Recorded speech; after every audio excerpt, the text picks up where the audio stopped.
Bismillahirrahmanirrahim. Assalamualaikum warahmatullahi wabarakatuh. Waalaikumsalam warahmatullahi wabarakatuh. Alhamdulillahirabbil alamin. Wassalatu wassalamu ala asyrafil anbiya'i wal mursalin sayyidina wa habibina Muhammadin wa ala alihi wa sahbihi ajma'in wa man tabi'ahum bi ihsanin ila yaumiddin, amma ba'd.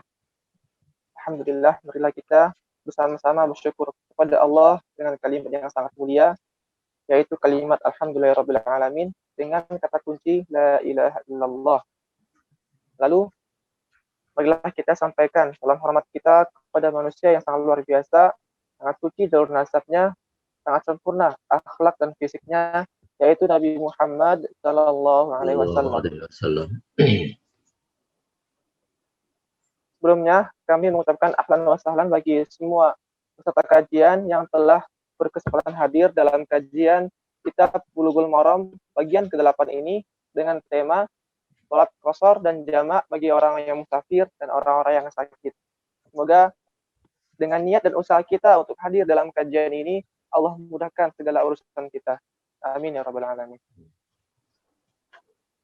Selanjutnya, perkenalkan saya Hayat Rizkisyah dari Pusaka Al-Huriyah sebagai moderator yang akan memandu kajian kali ini.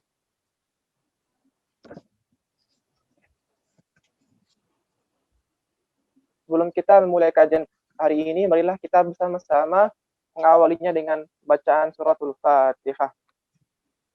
Bismillahirrahmanirrahim. Alhamdulillahi rabbil alamin, arrahmanir rahim, maliki yaumiddin. Iyyaka na'budu wa iyyaka nasta'in. Ihdinas siratal mustaqim.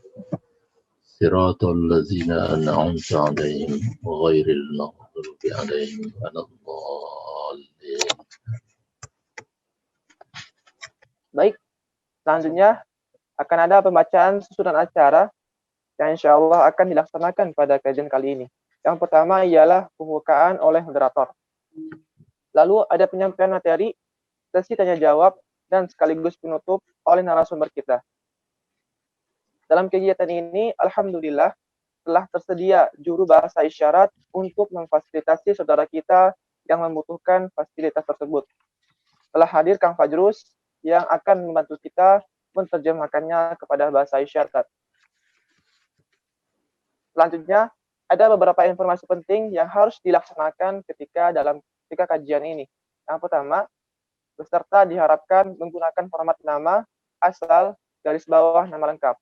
Yang kedua, seluruh peserta diwajibkan untuk mematikan mic atau mode diam saat acara berlangsung. Yang ketiga, bagi peserta yang ingin bertanya langsung, bisa menggunakan fitur raise hand dan berbicara setelah dipersilakan. Kami akan mendahulukan jamaah yang menggunakan fitur tersebut. Jika tidak bisa, silakan bertanya di kolom chat dan moderator akan membacakannya sesuai dengan tema kali ini. Lalu yang keempat, bagi peserta yang ingin menyalurkan infak melalui Masjid Al-Huriyah, bisa dengan cara mengunduh foto QR code yang ada di kolom chat dan akan ditampilkan pada akhir acara. Lalu yang terakhir, mohon dapat mengisi daftar hadir pada link ipb.link/hadir-kkbm di chat box. Selanjutnya, izinkan saya untuk memperkenalkan kembali narasumber kita pada hari ini. Beliau adalah Ustadz Muhammad Abbas Aula, LC/MHI. Beliau pernah menjabat menjadi Ketua Komisi Fatwa Majelis Ulama Indonesia atau MUI Kota Bogor dan pernah menjabat Ketua Badan Wakaf Dewan Dakwah. Sekarang beliau menjadi pengasuh Pondok Pesantren Al-Quran wal Hadis Bogor dan Wakil Ketua Umum Badan Kerjasama Pondok Pesantren Indonesia. Langsung saja kita beralih ke acara selanjutnya. Insya Allah akan ada penyampaian materi dari Ustadz Muhammad Abbas Aula, LC/MHI. Kepada Ustadz, dipersilakan. Bismillahirrahmanirrahim. Assalamualaikum warahmatullahi wabarakatuh. Innal hamdalillah nahmaduhu wa nasta'inuhu wa nastaghfiruh. Wa na'udzu billahi min shururi anfusina wa min sayyiati a'malina. Man yahdihillahu fala mudilla lahu wa man yudlil fala hadiya lahu. أشهد أن لا إله إلا الله وحده لا شريك له وأشهد أن محمدا عبده ورسوله صلى الله وسلم عليه وعلى آله وصحبه أجمعين وبعد. Para peserta kajian Jamaah Masjid Al-Hurriyah IPB, para mahasiswa, para mahasiswi yang sedang berada di tempatnya masing-masing, karena kita masih terhalang oleh COVID, belum ada kegiatan di kampus. Ibu bapak kaum muslim dan muslimat yang bergabung dengan kami dalam acara sore hari ini, mudah-mudahan kita semuanya selalu istiqomah dalam menjalankan seluruh aktivitas, terutama kewajiban kita pada Allah, dalam menjalankan seluruh ibadah sejak dari pagi kita bangun sehingga kita tidur kembali pada malam hari. Semoga Allah Subhanahu wa Ta'ala senantiasa merahmati kita, menganugerahkan maghfirah ridhonya kepada kita semua, insya Allah. Para peserta kajian yang dirahmati oleh Allah, mukmin yang sesungguhnya, maka salat itu merupakan sebuah kebutuhan.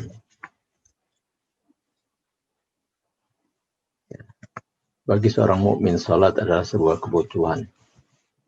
Walaupun dalam kajian usul fikih, salat adalah sebuah hukum taklif. Kewajibannya dibebankan kepada setiap orang-orang yang beriman. Namun bagi mereka bukan sebuah beban, bukan sebuah tugas yang berat apalagi. Tapi justru menjadi sebuah kebutuhan kalau tidak dikatakan seperti kita butuh makan dan minum. Karena pada saat tertentu, pada waktu tertentu, wanita berhalangan sehingga dia dibebaskan dari kewajiban salat ini, salat 5 waktu. Namun dalam keadaan normal, maka setiap muslim memang butuh untuk salat. Kalau kita makan minum paling tidak 3 kali sehari. Tapi kalau untuk salat 5 kali sehari semalam, itu pun bagi mereka belum cukup, sehingga masih ditambah dan salat-salat sunnah lainnya. Karena itu, tentunya kita semua tidak merasakan bahwa salat sebagai sebuah tugas yang berat atau beban yang dipikulkan kepada kita semua. Jangan sampai kita bersikap seperti seorang anak kecil yang sakit, kemudian diberi obat, minum supaya cepat sembuh, dia meronta-ronta, menolak untuk minum obat. Kalau sholat kita ibaratkan sebagai obat, maka anak kecil ini tidak tahu bahwa sesungguhnya dengan minum obat, dia akan lekas sembuh dengan izin Allah Subhanahu wa Ta'ala. Nah, kita memperlakukan sholat, kalau boleh dikatakan seperti obat. Ya, obat hidup. Obat yang memberikan ketenangan hidup kita. Itulah sholat menjadi kebutuhan kita sehari-hari. Walaupun demikian, Allah Subhanahu wa Ta'ala Maha mengetahui bahwa dalam kondisi tertentu, dalam keadaan tertentu, ini menjadi berat bagi mereka untuk melakukannya. Maka disyariatkannya salat sebagaimana judul atau tema kajian kita hari ini tentang qasrus salat, salat qasar wal jam'i, dan salat jama' yang dijama'. Untuk siapa? Il musafir wal marad, untuk orang yang sedang dalam perjalanan atau musafir dan orang yang sakit. Maka di dalam surat An-Nisa ayat 101, Allah Subhanahu wa taala berfirman, A'udzu billahi minasyaitonir rajim. Wa idza darabtum fil ardi falaysa 'alaikum junahun an taqsuru minas salati. Ini titah Allah, firman Allah dalam rangka memberikan sebuah keringanan. Ya. Tadi kita katakan salat ini adalah sebuah kebutuhan. Tapi karena Allah Maha mengetahui bahwa dalam kondisi, apakah kita dalam perjalanan, musafir ya, atau dalam keadaan sakit, tentu bagi kita berat untuk melakukannya sebagaimana dalam kondisi normal. Maka Allah dengan Maha Rahman dan Rahimnya ya, memberikan kepada kita petunjuk, bahkan keringanan kepada kita, dan firman-Nya, wa idza darabtum fil ardi, apabila kamu tidak melakukan perjalanan di bumi ini, ya, falaisa 'alaikum, tidak apa-apa bagi kamu, junahun, berdosa, jadi tidak berdosa bagi kamu, antaqsuru minas salat, untuk mengqasar salat. Ya. Qasar salat artinya meringkas salat. Dan qasar salat atau salat qasar ini hanya berlaku untuk salat 5 waktu yang jumlah rekatnya 4 rekat. Adapun yang jumlah rekatnya seperti salat maghrib ya, 3 rekat, atau salat subuh sudah 2 rekat, tidak diringkas lagi. Salat qasar ini hanya berlaku untuk salat zuhur 6 rakaat, salat asar, dan salat isya. Jika seseorang sedang melakukan perjalanan, sedang musafir.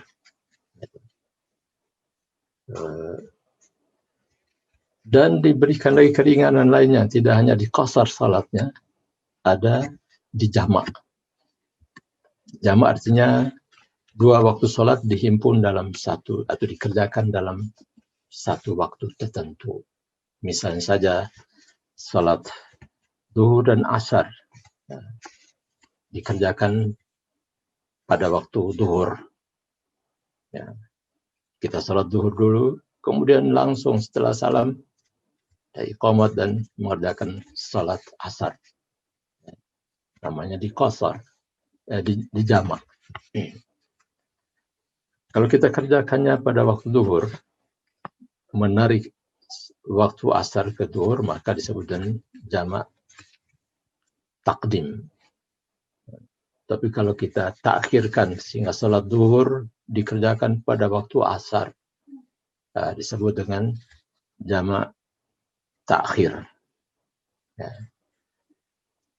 Tapi salat asar tidak bisa dihimpun dikerjakan bersama-sama dengan maghrib, misalnya di waktu maghrib, atau maghrib ditarik dikerjakan pada waktu asar.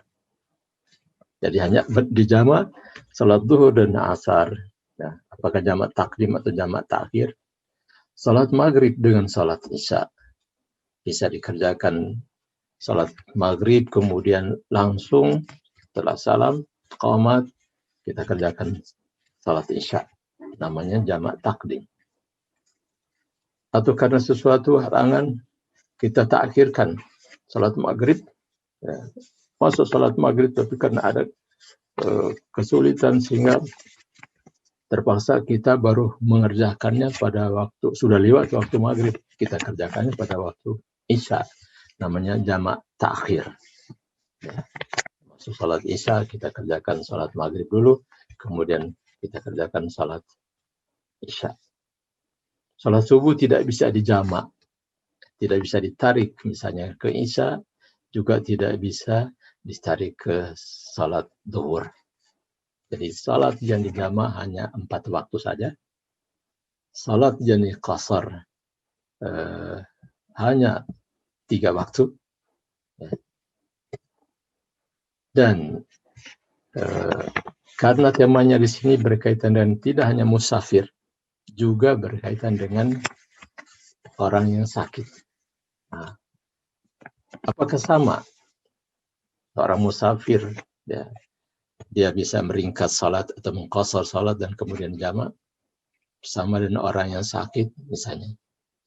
Ya, perbedaannya adalah kalau salat qasar itu dilakukan untuk orang yang musafir saja, ya. Jadi orang yang sakit tidak mengqasar salat, hanya bisa menjamak salat. Ya. Kalau musafir dia bisa qasar dan juga bisa menjamak salat. Itu kalau musafir. Ya, dalam perjalanan dari sini ke Surabaya gitu ya. Kemudian waktu zuhur dan asar dia kerjakan jamak takdim, salat zuhur sekaligus tarik salat asar, itu jamak takdim, dan diringkas salat zuhurnya 2 rakaat dan kemudian salat asar 2 rakaat. Sampai di Surabaya sudah masuk waktu maghrib, dia salat maghrib dan sekaligus dia tarik salat isya, jamak takdimnya. Dan salat isya karena 4 rakaat dia kerjakan 2 rakaat, maghrib 3 rakaat. Sudah itu kemudian dia kerjakan isya 2 rakaat. Jadi seorang yang musafir sekali lagi bisa mengerjakan qasar salat dan dijamak sekaligus. Adapun orang yang sakit, dia hanya bisa mengerjakan salat secara dijamak tapi tidak diqasar. Gitu. Kenapa demikian? Yaitu, dalam surat An-Nisa ayat 101 tadi disebutkan wa idza darabtum fil ardi, artinya jika melakukan perjalanan di bumi ini, baru falaisa alaikum junahun an taqsafu minas salat. Tidak apa-apa bila kalian mengerjakan salat secara qasar atau diringkas. Nah, atas dasar ayat inilah kemudian para ulama, para ahli fikih berikhtiar untuk menjelaskan secara lebih rinci. Pedomannya tentu juga tidak lepas dari hadis-hadis Rasulullah Sallallahu Alaihi Wasallam. Ya, jadi selain tuntunan Al-Quran tentang salat qasar ini, maka kita lihat dalam hadis-hadis Rasulullah bagaimana rincian mengenai hal ini. Di dalam kitab Bulughul Maram, ya, babnya itu tentang salatul musafir wal marid. Ya. Kita rubah menjadi salat qasar dan jamak bagi musafir dan orang sakit. Ya. Salatul musafir, ini salat orang yang dalam bepergian. Wal marid, dan salat orang yang sakit. Yang sesungguhnya yang kita bahas adalah salat qasar dan salat maghrib, salat jamak. Di mana di dalam bab itu salah satu di antaranya, ya, kita akan bacakan beberapa buah hadis yang berkaitan bab ini, bab tentang qasar salat. Ya. Yang pertama, an Aisyah radhiyallahu anha. Hadis ini bersumber dari Sayyidah Aisyah, istri Rasulullah. Qalat, dia mengatakan, awwalu ma furidatis salatu. Awwalu ma furidatis salatu. Pertama kali difardukan salat ini raka'ataini, 2 rakaat. Fa uqirrat salatus safari wa utimmat salatul hadar. Maka ditetapkan salat safar dan disempurnakannya salat dalam keadaan kita tidak musafir. Salat hadar di sini, hadir. Kita sedang ada di tempat kita masing-masing. Awalnya adalah 2 rakaat. Ya. Hadis ini diriwayatkan oleh Imam Bukhari dan Muslim, muttafaq alaih. Tapi kemudian Imam Bukhari meriwayatkan dalam lafaz yang berbeda, yaitu dia katakan tsumma hajara fa furidat arba'an wa uqirrat salatus safar alal awal. Ketika hijrah ke Madinah, maka 4 rakaat yang dimaksudkan ada 4 rakaat, yaitu salat zuhur, salat asar, salat isya, ditetapkan dan kemudian ditetapkan ketika disempurnakan, dijadikan lengkap 4 rakaatnya itu ketika kita sedang tidak dalam bepergian. Itu. Wa aqirrat salatus safari alal awal. Sedangkan kalau dalam perjalanan, maka asalnya tadi itu yang 2 rakaat ditetapkan bagi orang yang dalam perjalanan. Gitu. Sengaja kita kemukakan hadis ini karena nanti ada berbeda pendapat dari kalangan para ulama tentang sholat safar ini wajib atau tidak. Itu masalahnya.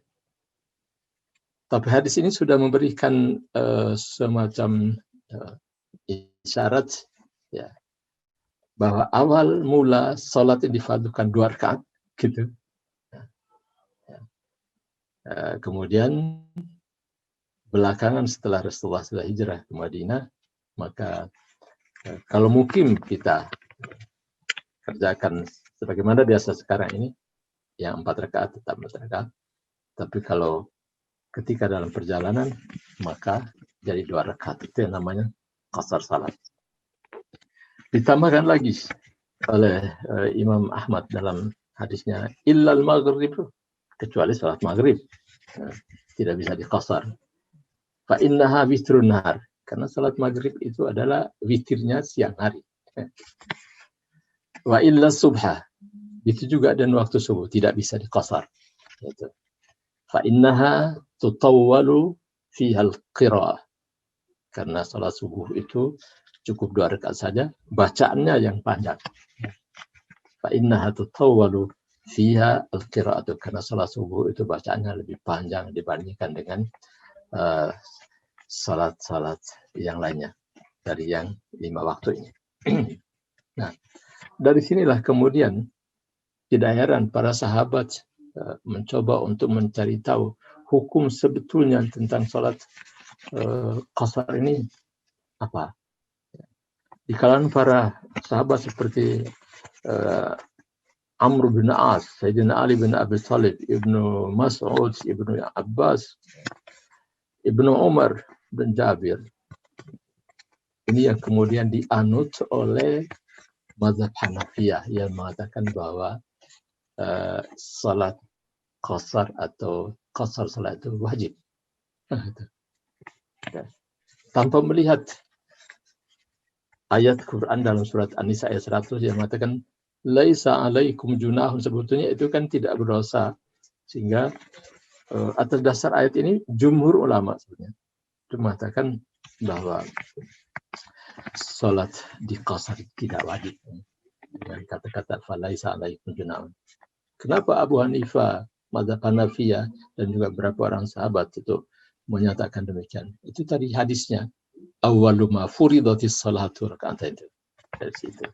Dan kemudian jadi salat pertama difardukan 2 rakaat. Kemudian melihat juga dari apa yang dilakukan oleh Rasulullah Sallallahu Alaihi Wasallam selama dalam musafir itu. Rasulullah selalu mengerjakan salat dengan cara diqasar, yang 4 rakaat menjadi 2 rakaat, bahkan juga dijamak. Itu alasannya. Tapi oleh mazhab Malikiyah, mazhab Maliki itu, mereka memandang bahwa salat di qasar ini hukumnya sunnah muakkad. Nah, sunnah muakkad. Sunnah muakkad itu seperti kita salat Idul Fitri, Idul Adha. Sunnah yang sangat penting. Dan dilakukan secara berjamaah, sehingga mereka mengatakan fa illam yajidil musafiru musafiran, jika dia tidak menemukan ada musafir lain yang bersama-sama bisa salat jamaah, maka dia salatnya Salat munfaridan, dia salatnya sendiri saja. Jangan diringkas. Sehingga dikatakan bahwa yukrahu, dimakruhkannya. Tidak, dia tidak suka kalau orang yang musafir itu ya, ikut sholat berjamaah bersama-sama dengan orang yang mukim, karena kalau dia sebagai makmum, imamnya tentu sholat orang yang mukim adalah sempurna. Gitu. Dan kalau dia sudah masuk dalam jamaah, kan dia harus ikut imam. Harus, kalau 4 rakaat ya dia harus tunggu sampai ikut sampai selesai salam. Nah, karena itulah Malikiyah mengatakan dia kalau memang dia sendirian, enggak apa-apa, dia salatnya salat qasar saja daripada dia mengikuti jamaah ya, sebagai makmum. Namun dari kalangan mazhab Hambali dan Syafi'i, kita di Indonesia ini mayoritas adalah pengikut mazhab Syafi'i. Kedua-duanya mengatakan salat qasar itu tidak wajib, tidak juga sunnah muakkad, tapi dia adalah jaiz, hukumnya boleh. Itu. Jadi terlepas dari perbedaan pendapat ulama ini, untuk kita ketahui saja, kalau kemudian kita menemukan teman-teman kita ada yang bersikeras bahwa dia tetap harus sholat qasar dan menurut dia wajib, ya kita hormati saja. Dan apalagi kita tunjuk dia sebagai imam, kita jadi makmum sama-sama dalam perjalanan misalnya tuh. Ingin kita gitu. Ya, tidak mengerjakan secara qasar. Tapi karena imam ini ada syarat tertentu kan. Aqra'uhum. Nah, imam harus orang yang paling bagus bacanya. Ketika kita tunjuk dia jadi imam, ya kita harus mengikuti, sebagai makmum harus mengikuti imam. Walaupun kecenderungan kita ingin tidak melihat bahwa di qasar itu adalah satu yang wajib. Sekali lagi, dari masalah perbedaan pendapat ini kita harus toleran ya. Karena di saat kita misalnya yang tampil menjadi imam, makmumnya lain juga harus ikut kepada kita. Nah, itu dari sisi hukum salat qasar. Belum masuk kita kepada jamak ya. Salat qasar. Kemudian masalah lain lagi yang berkaitan dengan musafir ini. Masafah. Jarak perjalanan. Itu pun mereka, para ulama berbeda pendapat. Ya. Ada yang mengatakan bahwa apabila perjalanan itu sejarak 88 km atau kira-kira 90 km, baru boleh dilaksanakan, istilahnya boleh tadi, ada 3 hukum tadi. Baru dia kerjakan salat qasar. Ada yang melihat tidak 88 atau 90 km, 44 km juga sudah boleh dia qasar salat. Nah, yang menarik adalah hadis yang diriwayatkan dari Anas bin Malik radhiyallahu anhu. Dia katakan apa? Kana Rasulullah sallallahu alaihi wasallam idza kharaja masirata salasati amyalin aw farasihin shalla rak'atain. Kata Anas, Rasulullah sallallahu alaihi wasallam kalau dia keluar dalam perjalanan salasata amyalin, 3 mil. 3 mil. 3 mil itu kira-kira berapa kilometer? Ya, hampir 6 kilometer lah. Dia qasar salatnya. Ya. Dalam riwayatnya dia mengatakan, hadis ini hadis riwayat Imam Muslim itu, bahwa Rasulullah Shallallahu Alaihi Wasallam, kata Anas, apabila dia keluar dalam jarak perjalanan itu 3 mil, dia qasar salatnya. Dalam riwayatnya dia katakan, kharajna ma'a Rasulillah sallallahu alaihi wasallam minal Madinati ila Makkah. Nah, ini. Oh, ini jaraknya lebih jauh lagi. Maka Madinah berapa kilometer tuh? 450 kilometeran. Kami keluar bersama Rasulullah dari Madinah ke Mekah. fakana yusalli raka'ataini. Rasulullah salatnya, yakni salat zuhur, asar dengan isya 2 rakaat saja. Hatta ruja'na, sejak kami keluar menuju kota Makkah sampai hatta ruja'na ilal Madinah, sampai kami kembali lagi ke Madinah, salatnya diqasar. Apakah yang dilakukan oleh Rasulullah ini menunjukkan jarak perjalanan, misalnya tadi minimal dan ada maksimal? Tidak juga sebetulnya. Karena itulah para ulama berbeda tentang jarak jalanan. Ya, sehingga ya seperti mazhab Syafi'i, ya, Imam Syafi'i, Imam Ahmad bin Hanbal dan Imam Maliki, ya, mereka mengatakan bahwa perjalanan yang ditempuh paling kurang itu sebanyak berapa? 16 farsak, itu artinya sekitar 88 km 704 meter. Jadi digenapkan saja menjadi 89 km gitu. Nah, itu pendapat yang pertama tentang jarak. Nah, kalau Imam Auza'i dia katakan 8 farsak saja, yaitu 44 km lebih sedikit, 350 meter. Jadi 44,5 kilometer itu sudah boleh kita mengqasar salat. Bagaimana dengan hadis Rasulullah yang diriwayatkan oleh Anas bin Malik yang pertama tadi, ya, itu yang hanya 3 mil sudah dia kerjakan salat. Nah, itulah ikhtiar dari para ulama dalam melihat apa yang dilakukan oleh Rasulullah Sallallahu Alaihi Wasallam ini, ya, umumnya gitu. Jadi mereka melihat Rasulullah kan yang 3 mil ini kapan dia lakukan? Tapi ini benar dilakukan oleh Anas bin Malik. Apakah dalam keadaan tertentu sehingga dia mengerjakan seperti itu? Maka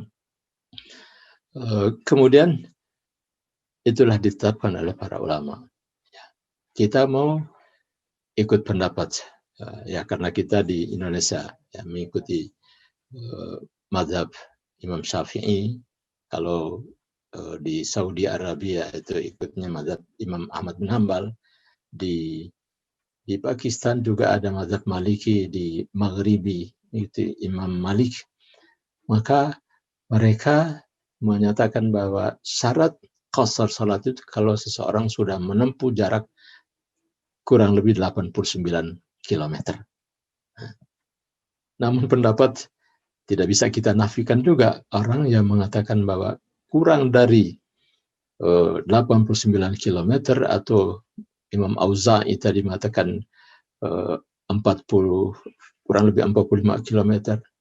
Kurang dari itu pun masih ada orang yang berpendapat dengan dasar hadis Anas bin Malik tadi itu. Walaupun kemudian dilihat kenapa disyariatkannya orang salat musafir, qasar salat bagi orang musafir. Apakah karena perjalanan saja atau ada hal-hal yang lainnya?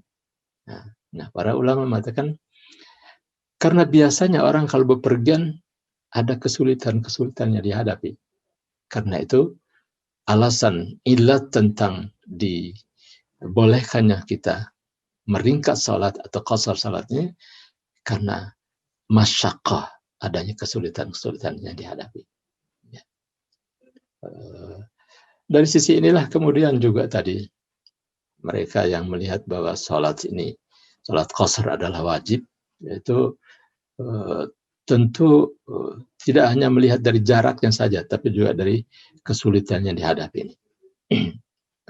Walaupun demikian, ya, bagi yang mengatakan bahwa salat qasar ini adalah suatu dispensasi, suatu pengecualian yang diberikan kepada orang-orang yang dalam perjalanan, dan karena pertimbangannya adalah jika orang dalam perjalanan selalu ada kesulitan yang dihadapi, Maka bagi yang membolehkan, tidak dalam artian wajib, juga tidak dalam artian sunnah, itu pun juga melihat dari sisi tadi, 89 km ini boleh jadi tidak ada kesulitan yang dihadapi.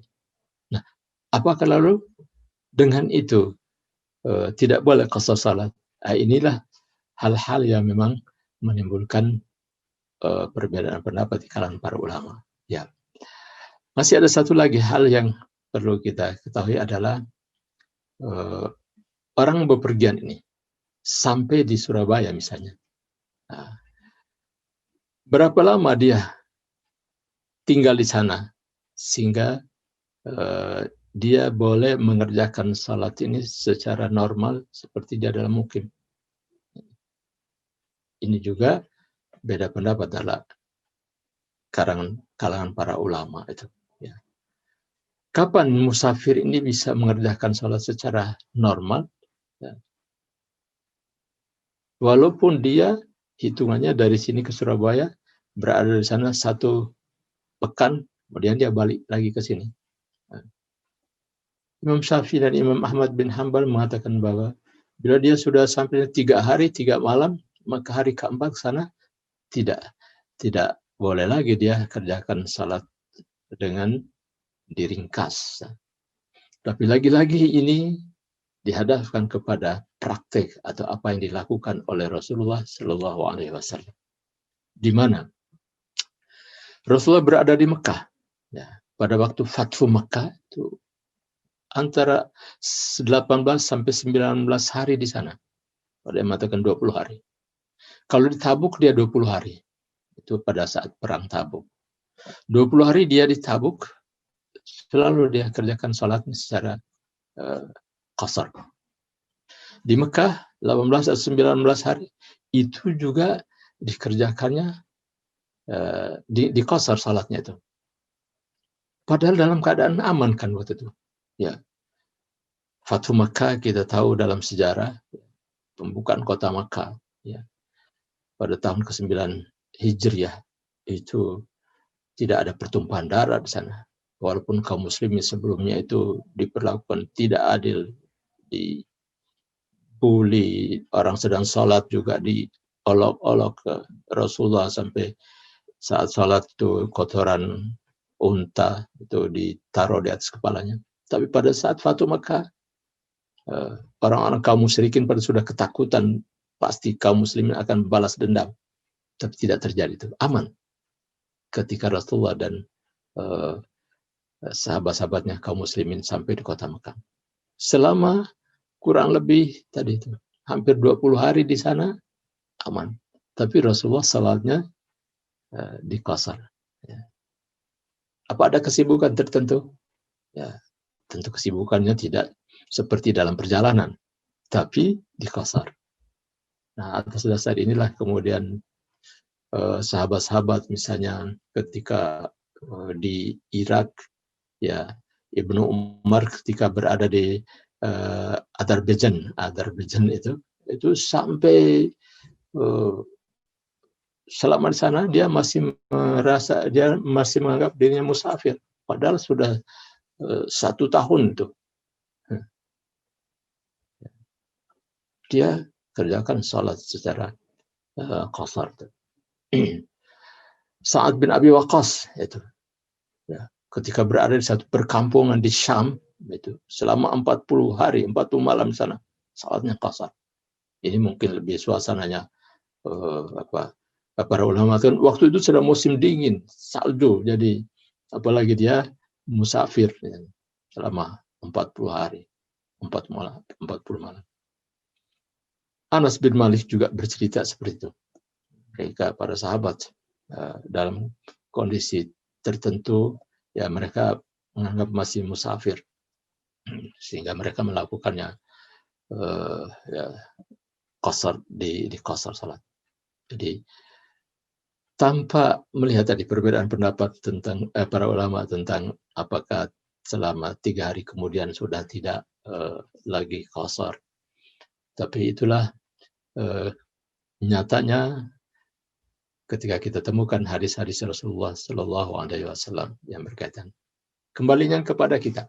Saya tadi sudah awal bahwa salat adalah sebuah kebutuhan. Kita tentunya ingin melakukan itu dengan nyaman, dengan baik, ya. Sambil tentu kita memperhatikan apa hukum-hukumnya sebagaimana yang sudah ditetapkan oleh para ulama tadi. Nah, itulah yang berkaitan dengan salat diringkas salat qasar. Kita masuk kepada jam'us salat, salat yang dijamak. Hadis yang diriwayatkan oleh Anas bin Malik radhiyallahu anhu. Anas lagi yang meriwayatkan hadisnya. Anas itu salah seorang pembantu Rasulullah, pembantu rumah tangga Rasulullah. Mulai dari kecil dia tinggal bersama Rasulullah, kemana dia pergi dia selalu ikut itu. Maka dia mengatakan, karena Rasulullah sallallahu alaihi wasallam idza irtahala fi safarin, apabila dia hendak melakukan perjalanan, qabla an tazigha syamsu, sebelum matahari condong ke barat, kemarin kita sudah sebutkan ya. Kalau dia mau melakukan perjalanan, mau berangkat ini, ya. Jam berapa dia berangkat? Kita berangkat dari sini ke Surabaya, kan melalui Cengkareng. Berangkatnya itu Rasulullah ini, berangkatnya itu sebelum matahari, sebelum masuk waktu zuhur. Maka apa yang dilakukan? Akharat zuhra ila waqtil asr. Dia takhirkan waktu zuhur. Jadi salat kasarnya ditakhir, dijamak di sini. Ini kita berbicara tentang jamak dalam salat, menghimpun dua waktu dikerjakan dalam satu waktu. Jadi kalau mau berangkat belum masuk waktu zuhur, Rasulullah berangkat saja. Nanti sudah masuk waktu zuhur mungkin dalam perjalanan, ya. Tapi dia kerjakannya apa? Nanti ditakhir saja. Sudah masuk waktu asar, baru dia kerjakan jamak, namanya jamak takhir. Jadi dalam perjalanan itu, begitu masuk waktu asar, dalam hadis disebutkan summa nazala fajama'a bainahuma. Ini kan kendaraan dipakai bukan pesawat terbang, kan? Onta. Jadi bisa saja kan ketika dari Madinah ke Mekah, ya, berangkatnya sebelum zuhur, sampai di Bir Ali, kalau yang biasa umrah, atau dalam perjalanan itu sudah masuk waktu zuhur, ya, dia perintahkan kepada rombongan kita berhenti, kita salat zuhur dulu. Tidak dilakukan seperti itu. Tapi nanti setelah masuk waktu asar, baru mereka berhenti sejenak salat salat zuhur kok di waktu asar. Itulah namanya jamak takhir. Ya, itu tadi. Mestinya kan bisa mereka berhenti. Nah, kalau kita kan mungkin naik mobil sendiri ya. Kita dari sini ke mana misalnya, ke Surabaya, apa ke Jawa Tengah, naik mobil sendiri. Santai aja. Setiap masuk waktu zuhur kita berhenti salat zuhur dulu, kemudian berangkat lagi. Masuk waktu asar kita salat asar dulu. Nanti. Tapi yang diriwayatkan oleh Anas bin Malik tadi tidak. Sebelum berangkat, ketika mau berangkat, belum masuk waktu zuhur, mestinya kita tunggu dulu, sholat zuhur dulu baru berangkat. Ini kita mau memahami makna hadis ini, bahwa Rasulullah kalau berangkatnya sebelum masuk waktu zuhur, maka sholat zuhur tidak dikerjakan kecuali setelah masuk waktu asar, lalu dikerjakan bersama-sama, namanya jamak takhir. Zuhur dikerjakan bersama-sama dan asar pada waktu asar. Lalu sebaliknya, fa in zaghatis syamsu, apabila matahari sudah tergelincir, maksudnya apabila sudah masuk waktu zuhur, qabla an yantahila, sebelum berangkat, shalat zuhra thumma rakiba. salat dulu. Nah, salat zuhur dulu, kemudian dia naik kendaraan. Nah itu. Salat zuhurnya di sini apakah sudah diqashar? Belum itu. Belum, karena dia belum masih di rumah gitu. Dalam riwayatnya lain disebutkan begini. Ya. Hadis riwayat Imam Al-Hakim dikatakan ketika sudah masuk waktu zuhur, dia belum berangkat, belum bergerak nih, sudah masuk waktu zuhur. Maka Imam Hakim meriwayatkan dalam hadis ini dikatakan salat zuhur wal asra tsumma raqba. Berarti kan dijamak ini. Nah, sebelum berangkat sudah masuk waktu zuhur. Dia kerjakan salat zuhur dan salat asar, kemudian naik kendaraan, berangkat. Kalau kita kalau di Bogor misalnya tuh mau ke Cengkareng gitu. Sudah masuk waktu zuhur. Salat zuhur dan asar dijamak. Ini yang dilakukan oleh Rasulullah Shallallahu Alaihi Wasallam. Tapi karena masih di rumah tidak diqashar. 4 rakaat, zuhur 4 rakaat, kemudian asar 4 rakaat. Jadi qashar itu berlaku ketika sudah dalam perjalanan. Tapi kalau jamak belum berangkat, belum dalam perjalanan, bisa dijamak. Nah, ini prakteknya yang dilakukan oleh Rasulullah Shallallahu Alaihi Wasallam. Apabila Rasulullah hendak melakukan perjalanan, kemudian begitu mau berangkat, waktu zuhur belum tiba juga, udah berangkat saja. Nanti salatnya di perjalanan. Tapi salatnya bukan di waktu zuhur, tidak. Di waktu asar, jamak takhir. Apabila berangkat, waktu zuhur sudah masuk, dia salat zuhur dan asar di jamak, kemudian baru berangkat. Nah, itu. Nah, dalam hadis yang lain, hadis yang diriwayatkan oleh Ibnu Abbas di sini. Dari Ibnu Abbas. Hadis riwayat Imam Bukhari dan Muslim. Kata Ibnu Abbas, "Inna Nabiyya sallallahu alaihi wasallam shalla bil Madinati sab'an wa thamaniyan, adh-dhuhra wal asra wal maghrib wal isya." Ini kata Ibnu Abbas. Nabi pernah tidak bepergian kemana-mana. Tapi dia salat sab'an, 7 rakaat. Maksudnya adalah salat zuhur dan isya di jamak. Zuhur, salat maghrib dan isya di jamak. Karena 7 rakaat kan, berarti salat maghribnya 3 rakaat dan kemudian salat isyanya 4 rakaat di Madinah. Salat isyanya 4 rakaat.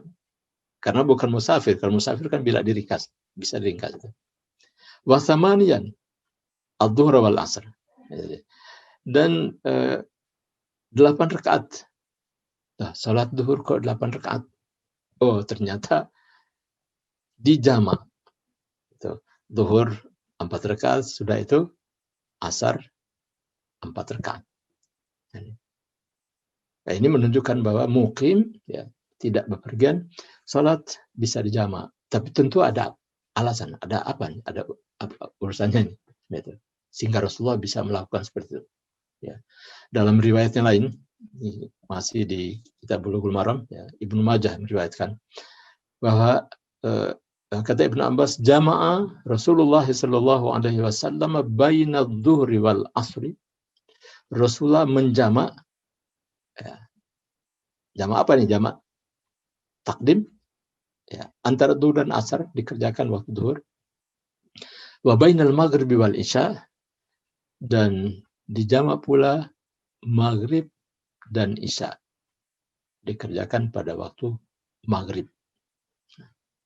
Bil Madinati, dan dia tidak melakukan perjalanan, dan apa? Min ghairi khaufin wala matarin, dia lakukan tidak dalam keadaan karena misalnya suasana perang, ada ketakutan, atau karena hujan lebat. Nah, ini atas dasar hadis inilah sehingga para ulama menetapkan bahwa jamak, ya, salat di jamak dalam keadaan mukim, ya, apabila misalnya pertama tadi khaufin, ada rasa takut apa ini, ya, kira-kira kalau kita kira-kira apa ya, gempa mungkin ya, gempa bertubi-tubi ini menurut apa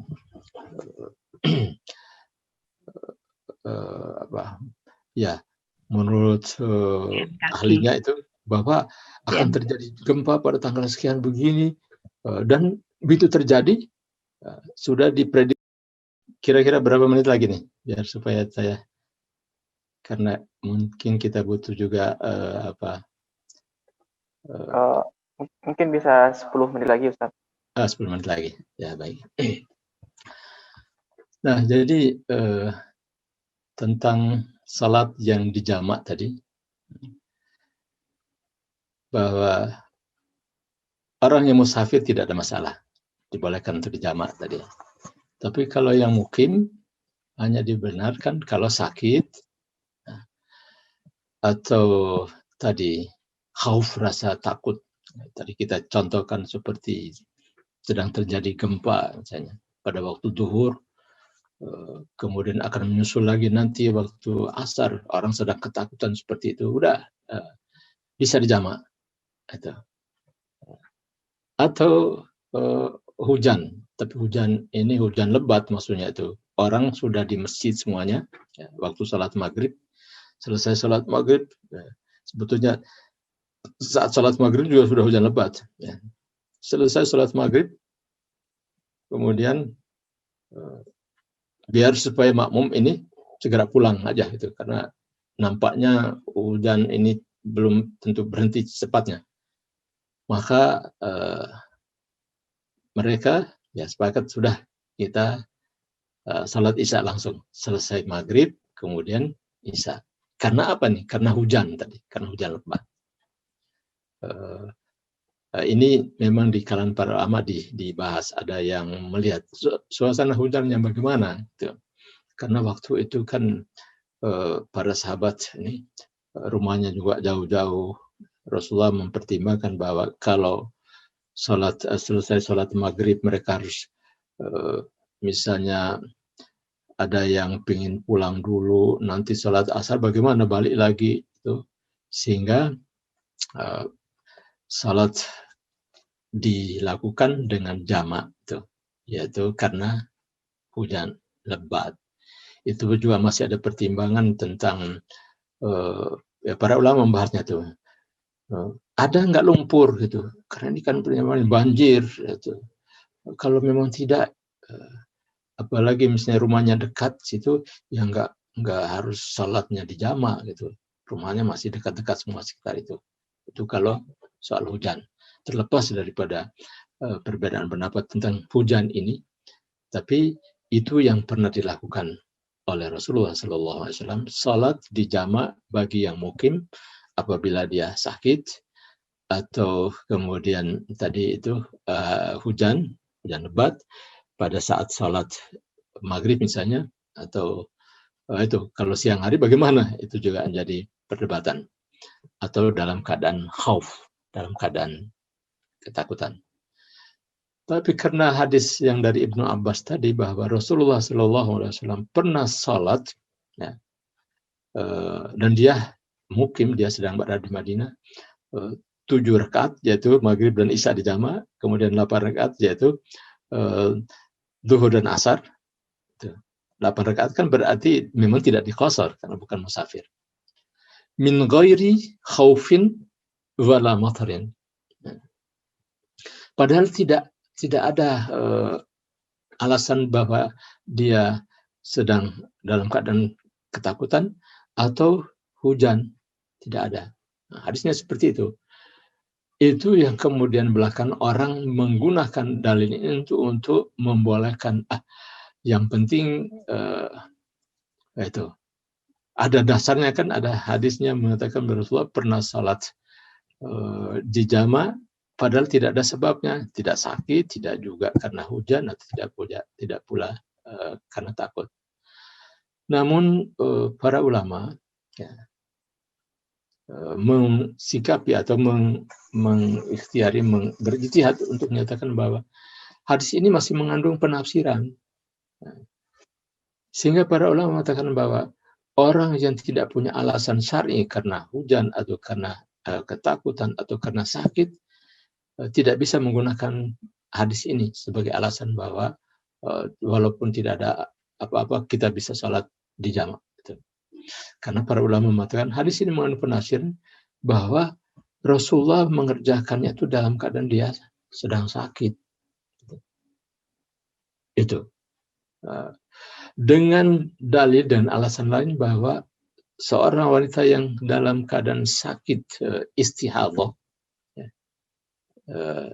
itu apa namanya, darah haid, darah istihadhah, bukan darah haid.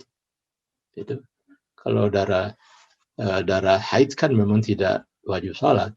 Istihadhah itu darah karena penyakit, maka dia tetap sholat.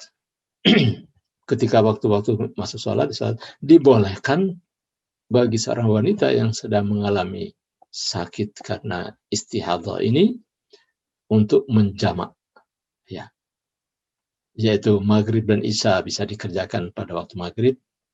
Yang lebih gampangnya kan jamak takdim aja kan tuh. Beda dengan Rasulullah tadi dalam perjalanan. Ya. Zuhur dan asar sudah dikerjakan pada waktu zuhur saja. Gitu. Nah, atas dasar inilah kemudian dalam kitab Al-Mughni oleh Ibnu Qudamah dia menjelaskan bahwa Imam Ahmad bin Hanbal mengatakan la yajuzul jam'u li ghairi safarin wa matarin wa maradin wa khaufin. Tidak boleh orang mengerjakan salat di jamak tanpa alasan karena musafir atau karena hujan atau karena sakit atau karena ada suasana panik dan ketakutan. Maka difahami hadis dari Ibnu Abbas tadi bahwa Rasulullah pernah menjamak salat dalam keadaan tidak takut dan tidak hujan, itu diartikan dengan dia dalam keadaan sakit. Sehingga salatnya dijamak. Masih juga ada penafsiran lain, ya, bahwa Rasulullah bukan menjamaknya dalam pengertian seperti yang kita bahas tadi, tapi dikerjakan waktu duhur, pada akhir waktu duhur, dekat dan asar. Jadi selesai sholat duhur, langsung masuk waktu asar sehingga dijamak. Padahal bukan jamak, maksudnya ada ya dalam bahasa fikih itu seperti jamak suri. Hanya bentuknya seperti jamak, tapi hakikatnya adalah Rasulullah mengerjakannya tuh. Jadi ini Ibnu Abbas ya, yang meriwayatkan hadis ini. Mereka menafsirkan bahwa ketika itu beliau melihat, Ibnu Abbas melihat Rasulullah salatnya 7 rakaat. Ya. Atau katakanlah ya 7 dulu, karena hadisnya menyebutkan 7 dulu. Ini waktu maghrib. Ya. Tapi waktu maghribnya bukan di awal waktu. Maghribnya tentu di akhir waktu, mau masuk waktu isya. Sehingga selesai salat maghrib, kemudian masuk waktu isya. Sehingga kelihatan seperti dijamak, padahal tidak. Itu. Begitu juga duhur dan asar. Duhur dikerjakan di akhir waktu. Di akhir waktu duhur, sudah memasuk waktu asar. Sehingga selesai salat duhur, kemudian dia salat asar 4 rakaat. Jadi kelihatannya seperti dijamak, tapi sebetulnya dikerjakan pada waktu-waktunya tersendiri. Duhur dikerjakan di akhir waktu duhur dan asar dikerjakan di awal waktu, sehingga sepertinya dijamak suri namanya itu. Maghrib dikerjakan di akhir waktu sebelum hilang mega merah, dan isya tentu di awal waktu karena dijamak. Sepertinya dijamak padahal tidak. Itulah makna dari hadis bahwa Rasulullah SAW salat di Madinah waktu itu dia tidak bepergian, 7 rakaat yaitu untuk maghrib dan isya, dan 8 rakaat yaitu untuk zuhur dan asar. Tapi itu dikerjakan bukan jamak hakiki atau yang kita bahas hukum dibolehkan salat di jamak, tapi dikerjakan pada waktu yang berdekatan. Nah, ya walaupun demikian, ya tetap saja para ulama berbeda, tetap saja berbeda pendapat. Misalnya kemudian melihat apakah alasannya hanya karena sakit atau karena hujan atau karena rasa takut tadi, atau apalagi musafir. Ya, misalnya saja Syekhul Islam Ibn Taimiyah, dia mengatakan bahwa memang pendapat tentang hukum sholat di jamaah ini banyak, namun seperti dikatakan oleh Imam Ahmad bin Hanbal tadi, tidak boleh dengan alasan yang ya dicari-cari atau menggampangkan tuh ya. Tapi dia kemudian mengatakan ya bahwa orang yang kesibukannya seperti tobah itu dia katakan bahwa yajuzul jam'u aidan litobah wal khabbas. Itu apa? Tobah itu tukang masak, wal khabbas ini tukang roti, maksudnya ya mungkin tukang roti, tukang pabrik roti itu khawatir, dia katakan tuh, khawatir kalau misalnya ditinggalkan maka akan merusak makanannya, ya. Maka dalam kondisi sangat-sangat sibuk seperti itu, mereka dibolehkan untuk menjamak salatnya. Apakah ini kita biasanya kan kita beralasan, wah ini sedang rapat ini, rapat rapat pimpinan atau rapat ini, ya kita dijamak saja misalnya. Maksudnya apa? Zuhur, masuk waktu zuhur, teruskan saja rapatnya. Nanti waktu asar baru kita sholat zuhur dan asar dengan pengertian di jamak tadi itu. Apakah ini juga dibolehkan? Sebetulnya pendapat ini bersandar pada hadis yang diriwayatkan oleh Anas bin Malik tentang Rasulullah Shallallahu Alaihi Wasallam menjamak sholatnya tanpa uzur hujan ataupun karena ketakutan atau karena tidak karena dalam musafir, dalam perjalanan, ya. Tapi tadi sudah kita jelaskan bahwa para ulama yang lainnya menafsirkan Rasulullah melakukannya ini bukannya dijamak dalam pengertian seperti hukum dijamaknya salat, tapi melakukannya waktu yang berdekatan, zuhur di akhir waktu dan kemudian salat asar dikerjakan di awal waktu. Atau penafsir yang kedua bahwa Rasulullah mungkin lakukan itu padahal dia dalam keadaan sedang sakit. Ya, saya kira itu yang berkaitan dengan dijamaknya salat, ya. Dan saudara Hayat, barangkali sudah cukup ini kita bahas. Barangkali ada pertanyaan-pertanyaan yang diajukan oleh para peserta, silakan saja dibuka. Alhamdulillah. Allah akan kasih kepada Ustadz atas ilmunya. Semoga kita dapat paham tentang qasar dan jamak dalam sholat dengan pemahaman yang benar sehingga kita dapat mengamalkannya di dalam kehidupan sehari-hari. Kita berlangsung ke acara selanjutnya, yaitu sesi tanya jawab. Bagi jemaah yang ingin bertanya langsung, silakan menggunakan fitur raise hand, atau jika tidak, silakan bertanya di chat dan bertanya dengan pertanyaan yang relevan dengan tema kali ini. Alhamdulillah Ustadz, sudah ada yang bertanya dari Bapak Hidayat. Tanyanya, saat dalam perjalanan dan sudah sampai di tujuan, apakah tetap boleh jamak dan qasar? Ya, sampai begitu. Ya, tadi kita sudah singgung sedikit bahwa menurut mazhab Syafi'i dan Imam Ahmad bin Hanbal, tadi kalau Syafi'i kita cerita tentang di Indonesia, kalau mazhab Imam Ahmad bin Hanbal cerita tentang di Saudi, ya, karena penganutnya banyak di sana. Kalau sudah sampai di tempat itu selama 3 hari 3 malam, itu masih dibolehkan untuk qasar. Ya. Ini pertanyaan qasar atau jamak ini? Jamak juga, ya, boleh. Itu. Tapi sudah lewat dari 3 hari ke sana, walaupun dia masih punya urusan apa, masih sibuk, karena dia mungkin mengambil waktu memerlukan waktu 1 pekan di sana, maka setelah lewat 3 hari 3 malam itu, dia harus kerjakan sholat sebagaimana normalnya kita sedang di rumah atau mukim, yaitu tidak lagi qasar dan jamak. Itu pendapat.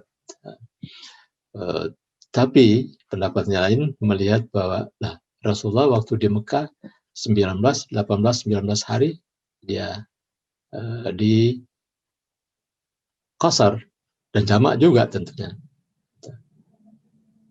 Jadi pendapat lain mengatakan bahwa tidak hanya 3 hari, seminggu, ya, 1 pekan atau lebih daripada itu, ya, seperti yang dilakukan oleh Rasulullah SAW. Selama namanya musafir, dia dibolehkan tadi untuk qasar salat dan juga dijam. Gitu. Oh, ada yang lebih ekstrim lagi tuh, misalnya yang kuliah sedang studi di barat misalnya itu. Mereka sampai mengajukan tanya, kami bisa nggak tuh salatnya di qasar dan di jamak itu. Gitu sampai itu. Karena kami kan dianggapnya masih musafir. Karena memang sebagian ada juga ulama yang berpendapat seperti itu. Bahwa selama ya contohnya tadi beberapa orang sahabat itu, ya, 1 tahun masih ada Anas bin Malik di Syam itu 2 tahun dia salatnya seperti salat orang musafir itu juga ada beberapa orang sahabat yang lainnya. Karena itu Imam Hasan Al-Basri ini tokoh ulama di kalangan tabi' yang ketemu dan para sahabat. Imam Hasan Al-Basri, ya, dia katakan apa? Aqamtu ma'a Abdurrahman bin Samurah bikamilin sanatain. Saya itu kebetulan bersama-sama dengan Abdurrahman bin Samurah itu 2 tahun. Dia yakhsul salat wal jamaah. Ini yang menjadi dasar sehingga misalnya bagi mahasiswa yang sedang studi di barat, kami 2 tahun di sana itu bisa nggak, pertanyaan diajukan seperti itu. Jadi jangankan yang 1 hari itu, lebih daripada itu ada terjadi perbedaan pendapat di kalangan ulama. Tapi lagi-lagi saya ingin kembali kepada awal. Salat itu adalah sebuah kebutuhan. Kadang-kadang kita merasa itu tadi tidak puas dengan itu salatnya di jamak. Saya mau ingin dikerjakannya waktu sendiri-sendiri saja itu. Itulah para ulama kemudian yang menyatakan sama saja dengan salat qasar tadi. Ada hukum pilihan, ya. Jadi kalau boleh itu artinya kita bisa memilih mau dikerjakan atau meninggalkan, tidak mengerjakan secara qasar atau jamak. Terlepas dari waktunya tadi, ya. Jadi waktunya pun juga ada beda pendapat di kalangan para ulama itu. Ya. Jazakallah Ustaz. Kita beralih ke pertanyaan selanjutnya dari saudara Yaslinur. Dalam sholat jamak, sholat apa yang harus didahulukan? Apakah sholat yang lebih awal waktunya atau sholat yang waktunya saat itu? Lalu, apakah ada iqamah antara 2 sholat tersebut, Ustaz? Ya. Rasulullah SAW, ya, yang terlihat langsung ini prakteknya dikerjakan oleh Rasulullah itu. Kalau tadi dari Anas bin Malik, ya, dia katakan bahwa Rasulullah kalau mau berangkat dia salat zuhur dulu dengan kalau sudah masuk waktu zuhur dia kerjakan zuhur kemudian asar. Nah, ini yang jadi masalah adalah salatnya ditakhirkan kan. Pertanyaannya, mana yang didahulukan? Apakah zuhur atau asar? Nah, di Muzdalifah, ya, di Arafah nih, pada waktu haji, ya, Rasulullah masih berada di Arafah saat terbenamnya matahari. Tapi beliau tidak melaksanakan sholat maghrib di sana. Dia sampaikan kepada sahabat-sahabat, ayo kita berangkat. Ya. Sampai di Muzdalifah sudah masuk waktu Isya. Maka yang dilakukan apa? Ya. Suaranya. Sisa gitu. Masuk. Masuk ya. Halo. Ya. Ya, silakan dilanjutkan. Ya. Jadi itu dikerjakan misalnya maghrib dan isya dikerjakan pada waktu maghrib, pada waktu isya, maka Rasulullah melakukannya ketika di Muzdalifah, salat maghrib dulu, ya, suruh Bilal azan, kemudian mereka salat maghrib. Selesai salat maghrib, dalam hadis disebutkan tidak ada tasbih, tidak lagi zikir, tapi langsung Rasulullah menyuruh qamat. Jadi tidak azan lagi, azannya hanya pertama saja. Pada waktu itu, waktu isya, dikerjakannya apa? Maghrib dulu, sesudah itu baru isya. Ya. Nah begitu juga misalnya kalau nanti pada waktu zuhur dan asar kita mau jamak takhir, waktunya waktu asar, kerjakan, apalagi dalam perjalanan, ya, kerjakan zuhur 2 rakaat, setelah itu baru asar 2 rakaat. Ya. Ada yang berpendapat bahwa kita harus dahulukan yang punya waktu. Yang punya waktu itu apa? Kalau waktu asar, maka kerjakan dulu asar baru zuhur belakang, karena haknya ke salat asar gitu. Tapi yang dipraktekkan oleh Rasulullah adalah ketika di Muzdalifah dia kerjakan salat maghrib dulu, baru salat isya pada waktu isya itu. Waktunya sudah lewat waktu maghrib. Karena berangkat dari Arafah itu begitu terbenamnya matahari, bukannya salat maghrib dulu, Rasulullah justru memberikan contohnya, kita salat maghribnya di Muzdalifah. Sampai di Muzdalifah sudah masuk waktu asar, waktu isya. Nah, salat maghrib dulu baru salat isya.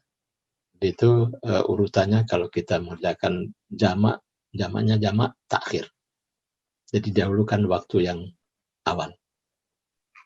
Baik, ya. Kalau Ustaz, ini ada pertanyaan terakhir dari saudara Syuhada. Pertanyaannya, lebih afdol yang mana Ustaz? Sholat di kendaraan atau di jamak? Iya. Ya, tadi sudah ada kisah. Ya.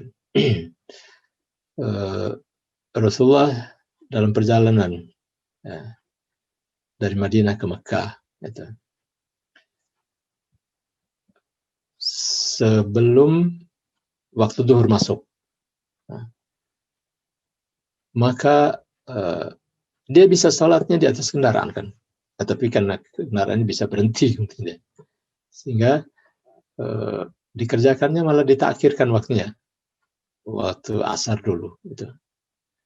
Nah kalau kita mungkin ya pertanyaannya adalah kita mau sholatnya di atas kendaraan atau di, nah, yang jelas bahwa kalau di atas kendaraan kan suasananya beda ya. Jadi kita sholatnya seperti mungkin sholatnya orang sakit ya, karena dalam posisi harus duduk. Memang sholat di kendaraan itu ada sebuah hadis hadis yang diriwayatkan oleh Imam Ad-Darqutni. Ada sahabat yang bertanya kepada Rasulullah tentang orang yang dalam keadaan dia sakit. Maaf, mereka dalam keadaan ini di perahu, ya, dalam kapal ya. Kalau kita perahu lah. Kata Rasulullah, "Shalli fiha qa'iman." Salatlah sambil berdiri. Illa anta khafal gharaq. Kecuali kalau kamu salatnya berdiri takut nanti tenggelam gitu. Maka salatlah sambil duduk. Nah, salatnya sambil duduk ini tentu tidak dalam kondisi yang normal itu. Karena itu disyariatkan salat qasar itulah yang lebih afdal kita salat qasar saja. Kecuali misalnya kita dari Jakarta ke Bogor, ya bisa nggak nih salat jamaah? Kan bisa saja. Yang musafir apalagi yang mukim apalagi musafir. Nah, di jamaah itu kan hanya waktu duhur dan asar, maghrib dan isya. Nah, kita di dalam kereta misalnya, lupa tadi tidak dijamak duhur dan asar. Kita kerjakan salat duhur saja. Dengan pertimbangan asar kita bisa salat nanti di Bogor itu. Tahu-taunya karena keretanya entah mogok atau apa sehingga kita misalnya saat mau masuk waktu maghrib salat asar kita belum kerjakan. Nanti ada jamaah dan maghrib kan tidak boleh betul. Nah, dalam kondisi seperti itu kita harus salat asar di atas kereta atau di atas kendaraan gitu. Tapi kalau dalam kondisi tadi kita bisa salat di jamak takhirkan, maka lebih afdolnya adalah kita laksanakan sesuai dengan keringan yang diberikan oleh Allah Subhanahu wa taala kepada kita, walaupun ada pendapat yang mengatakan wajib kita salatnya secara kasar kalau musafir itu. Ya, jadi afdolnya adalah kalau memang kondisinya masih memungkinkan kita salat di tempat tujuan tadi, maka kita salatnya di jamak takhir saja, tidak usah salat di atas kendaraan. Apalagi kalau kita naik kereta maghrib, tidak sempat kita salat maghrib, salat di atas kereta saja, enggak, salatnya di rumah saja, jamak takhir, yaitu dikerjakan dengan karena sampai di rumah ternyata sudah masuk waktu isya, sampai kerjakanlah salat maghrib, kemudian salat isya karena sudah masuk waktu isya, namanya jamak takhir.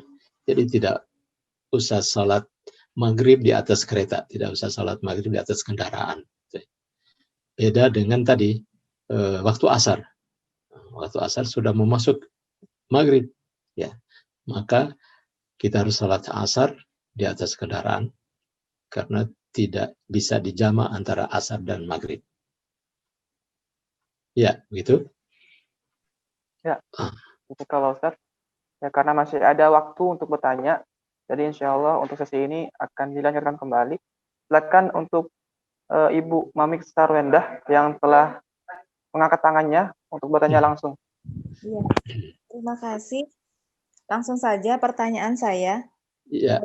Ustadz, bagaimana kalau misalnya ada seorang ikhwan yang dia itu melakukan perjalanan dengan bis, lalu pas berhenti di pemberhentian, itu datang pas waktu Isya, dan dia menemukan di masjid itu sholat berjamaah Isya.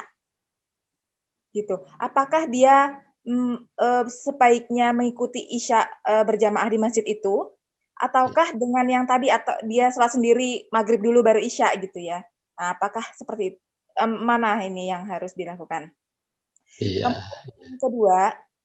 Yang kedua, ketika perempuan habis haid, itu dia misalnya habis haidnya kan asar, tapi dia sebenarnya sudah yakin bahwa dia bersihnya itu asar gitu.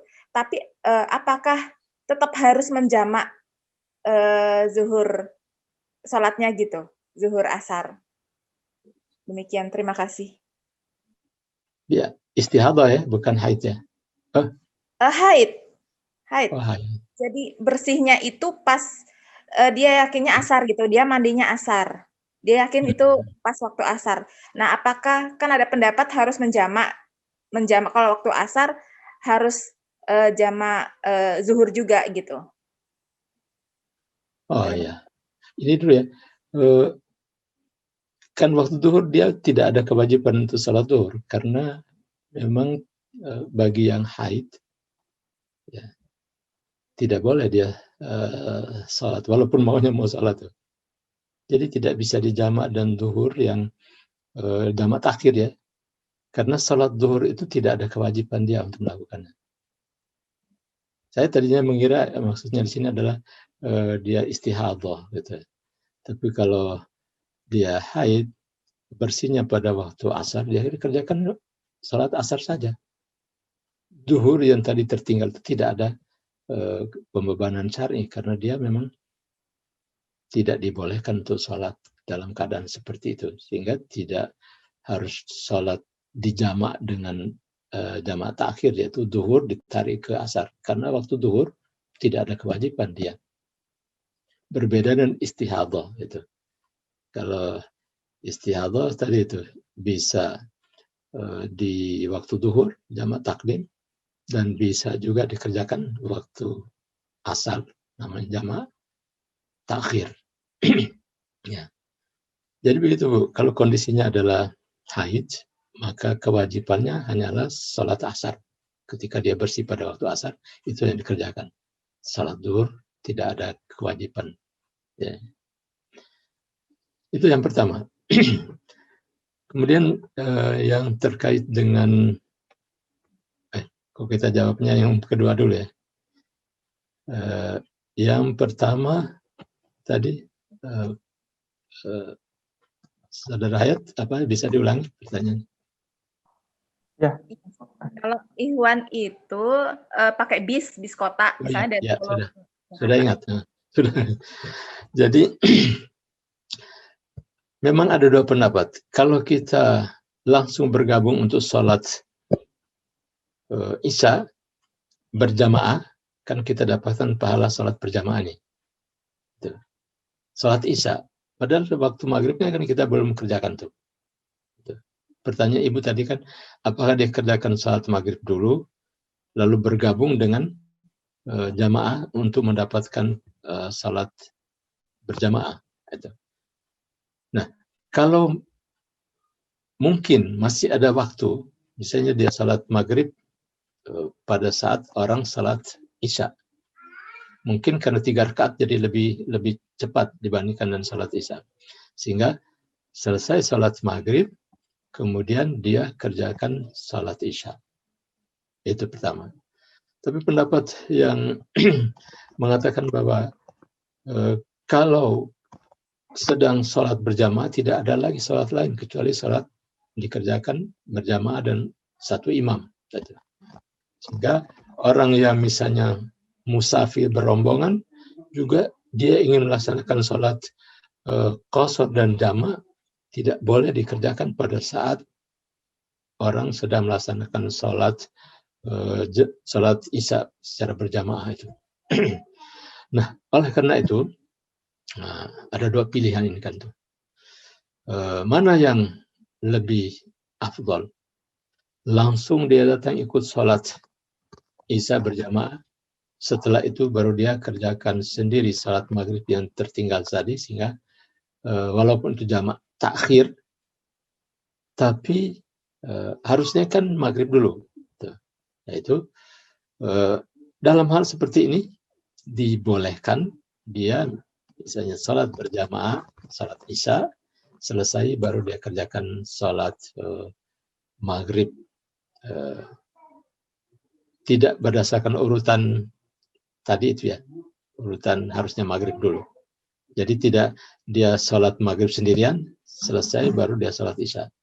Tapi kalau masih ada waktu tadi, dia kerjakan sholat Isya kalau sendirian. Kalau berjamaah tidak boleh kita kerjakan sholat nanti dalam masjid. Orang sedang sholat Isya, lalu kita sholat berjamaah maghrib dan alasan jamak takhir dengan mengawali sholat maghrib, itu yang para ulama mengatakan tidak boleh kalau dalam kondisi orang sedang sholat berjamaah kita mengadakan sholat sendiri, walaupun secara berjamaah juga harus tunggu sampai selesai mereka sholat berjamaah. Maka ikhwan tadi bergabung saja dengan sholat. Tapi ada kekhawatiran lagi nanti. Wah, bisnya ini nanti kalau sholat berjamaah kita ketinggalan gitu. Ya sudah kalau begitu tunggu selesai sholat isya, kemudian kita sholat di jamak antara maghrib dan isya, ya maghrib 3 rakaat, kemudian isya 2 rakaat, jamak takhir. Ya. Kalau Ustaz, ya kita cukupkan saja untuk sesi ini karena waktunya sudah habis. Kami mohon maaf atas pertanyaan yang tidak dapat dijawab karena terbatasnya waktu.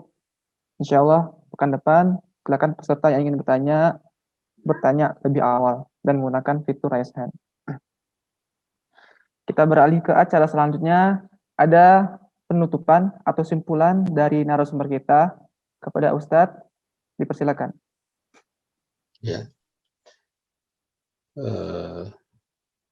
Mungkin menyimpulkan saja bahwa salat qasar bagi musafir boleh melaksanakan salat di qasar dan jamak. Tapi yang mukim hanya melakukan salat di jamak, tidak di qasar. Gitu. Kemudian yang kedua, mengenai perbedaan pendapat tadi, ya, sikap kita adalah pilihan saja. Nah, kalau kita berbeda dengan pendapatnya lain, kita harus menghormati pendapat orang yang berbeda dengan kita. Karena ini masalah-masalah ijtihadiyah, masalah-masalah perbedaan pendapat. Maka ketika kita memilih satu pendapat, kita juga harus toleran dan pendapat yang lain. Ya. Kemudian yang ketiga adalah salat yang dijamak tadi bisa dikerjakan baik karena uzur sakit atau takut hujan atau juga karena musafir. Ya. Saya kira itu saja barangkali berkaitan dengan topik kita, bahasan kita hari ini, yaitu salat qasar dan jamak bagi musafir dan orang sakit.